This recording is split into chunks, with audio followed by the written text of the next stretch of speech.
CM జగన్పై రాళ్లదాడి గురించి విజయమ్మ స్పందించారు. జగన్కి ఎలా ఉందని ఫోన్ చేసి ఆరా తీశారు. జగన్కి ఇలా జరగడంపై విజయమ్మ ఎమోషనల్ అయ్యారు. అలాగే జగన్ని చూడడానికి విజయమ్మ హుటాహుటిన వస్తున్నట్లు తెలుస్తోంది. ఇక సీఎం జగన్పై దాడి విషయానికి వస్తే బస్సు యాత్రలో భాగంగా సింగ్నగర్కు చేరుకున్న క్రమంలో సీఎం జగన్పై రాయితో దాడి చేశారు. బస్సుపై నుంచి సీఎం జగన్ ప్రజలకు అభివాదం చేస్తున్న సమయంలో రాయితో దాడి జరిగింది. అయితే ఆ రాయి అత్యంత వేగంగా సీఎం జగన్ కనుబొమ్మకు తాకింది.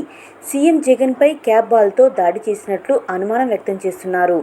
రాయి తగలడంతో సీఎం జగన్ ఎడమ కంటికి కనుబొమ్మపై గాయమైంది.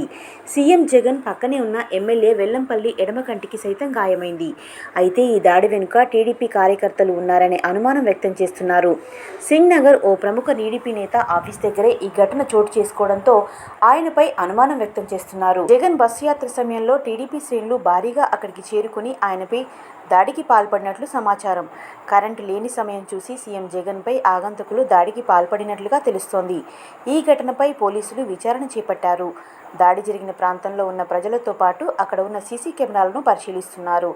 గాయమైన కంటికి చికిత్స తీసుకున్న అనంతరం జగన్ తన బస్సు యాత్రను కొనసాగిస్తున్నారు. అయితే ఆయన కంటికి కుట్లు పడే అవకాశం ఉందని వైద్యులు తెలిపారు. సీఎం జగన్పై టీడీపీ వాళ్లే కుట్ర పన్ని దాడి చేశారనుకుంటే ఎస్ అని, లేదంటే నో అని కామెంట్ చేయండి.